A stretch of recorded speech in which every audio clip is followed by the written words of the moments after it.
বাড়ির মানুষ বশ করার রেসিপি নিয়ে চলে আসলাম আজকে।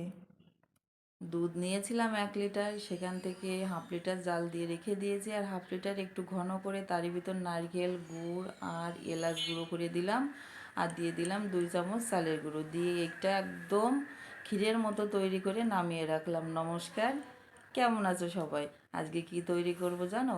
শুধু শীতের সময় খেলতে হবে না, বর্ষার সময় কিন্তু একটু খেতে ইচ্ছে করে, পাটিসাপটা পিঠা তৈরি করব। তোমরা কে কী নামে ডাকো অবশ্যই জানাবে। তারপর উষ্ণ গরম দুধের ভিতর চালের গুঁড়ো, একটু আটা, তারপরে গুড় আর সামান্য একটু লবণ, ইচ্ছা হলে দিতে পারো, না হলে নাও দিতে পারো, দিয়ে সব কিছু একসাথে ভালো করে মিক্সড করে নিলাম। নিয়ে আর এই যে আমার সেই পিঠার পুরটা, এবার পিঠাগুলো একে একে তৈরি করে নিলাম। তোমরা কে কে এইভাবে পিঠা তৈরি করো অবশ্যই জানাবে। আর মাঝে মধ্যে না, এই বর্ষাকালে পিঠা খেতে বেশ ভালো লাগে, শীতকালেও ভালো লাগে, বর্ষাকালেও ভালো লাগে। আর মন যেটা চায়, মনের কথা একটু শুনতে হয় মাঝে মধ্যে। তোমরা সবাই তোমাদের মনেরও যত্ন নিও, আর সুন্দর খাওয়া দাওয়া করো, প্রকৃতির সাথে থাকো, প্রাকৃতিক খাবার দাবার খাও, আর তোমাদের পেটেরও যত্ন নিও।